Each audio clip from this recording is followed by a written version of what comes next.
اعوذ باللہ من الشیطان الرجیم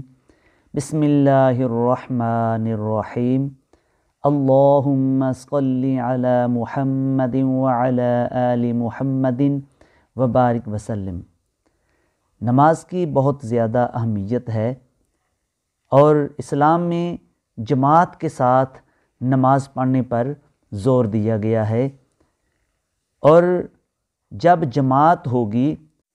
امام اگلی صف میں کھڑا ہوگا اور مقتدی پچھلی صف میں کھڑے ہوں گے۔ لیکن اگر صرف دو افراد ہوں، ایک امام اور ایک مقتدی، تو پھر امام کے پاؤں مقتدی کے پاؤں سے تھوڑا سا آگے ہوں گے اور مقتدی امام کے پاؤں سے تھوڑا سا پیچھے کھڑا ہوگا، اور اسی طرح وہ نماز شروع کریں گے۔ اور نماز کے دوران اگر کوئی اور نمازی آ جائے تو پھر وہ دیکھے گا کہ اگر امام کے سامنے جگہ موجود ہے تو پھر وہ امام کو تھوڑا سا اشارہ کرے گا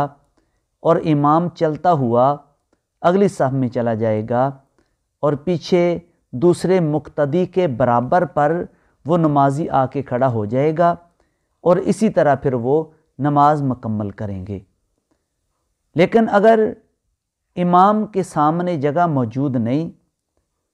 تو پھر آنے والا نمازی مقتدی کو تھوڑا سا پیچھے سے اشارہ کرے گا تو مقتدی پچھلی صف میں چلا جائے گا، اور آنے والا نمازی اس کے برابر کھڑا ہو کر نماز کی نیت کر لے، اور اس طرح نماز مکمل کریں گے۔